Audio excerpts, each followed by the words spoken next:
Hello guys, welcome back. Today I will try to explain how to program this Vertex VX-1210, even though if you don't have the original programming cable.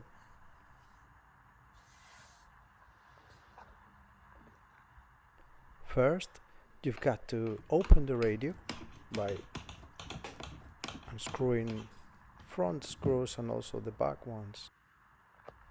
Once it's open, you can see the back of the connector. You will need a USB to serial cable with the prolific chipset if possible.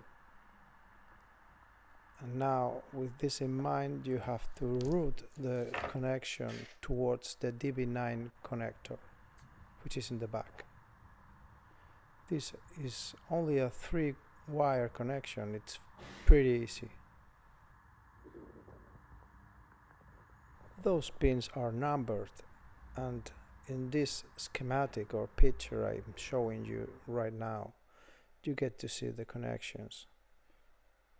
The 14 wires is the white one, and you have to bridge those pins as well.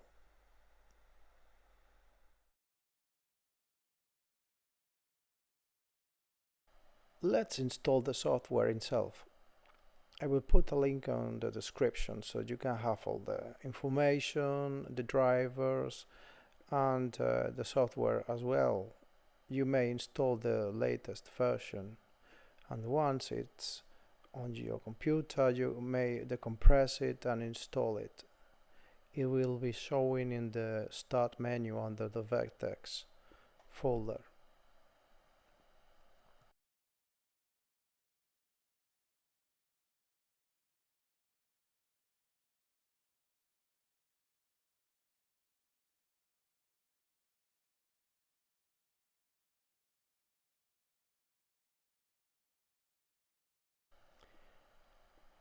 Once it loads up, you'll have to set up your port.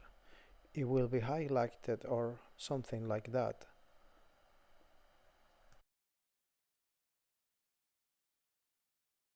In order to understand if the connection is working, what you have to do is upload the content of the radio to the software.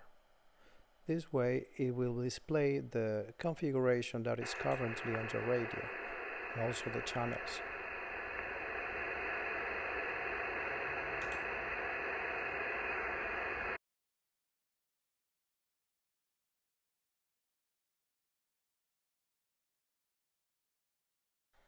Now that the channels are being displayed, you may change any of the frequencies or modes that are shown, but you can also create a new one by clicking on the channel field.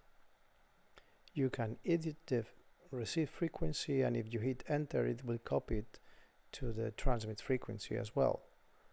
You may also set up the power of this given channel, and also if it's going to be using the capabilities of the auto tuner if you are lucky to have it on your radio.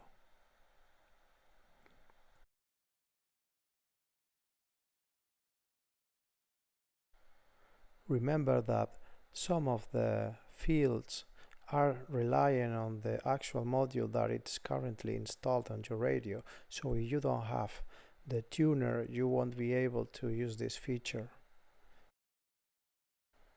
The same applies for the cell call or the code.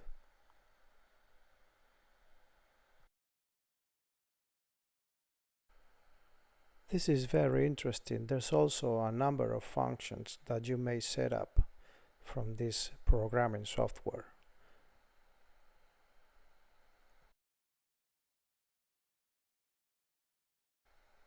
You can also change the functions of the switch in the front panel. Those are my settings, and I think that they are the most convenient ones. Well, if you have the tuner, of course. If not, you may use the third button for another thing, like turning on the speaker or turn it off, or maybe the light. It's up to you.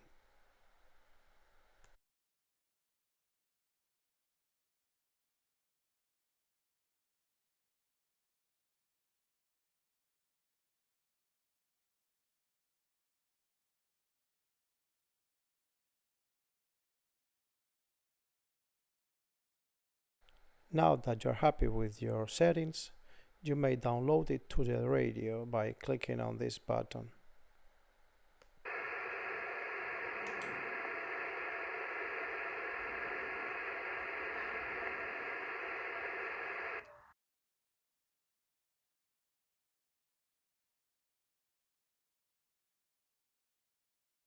There's also a help section that provides information about all the functions that you can program.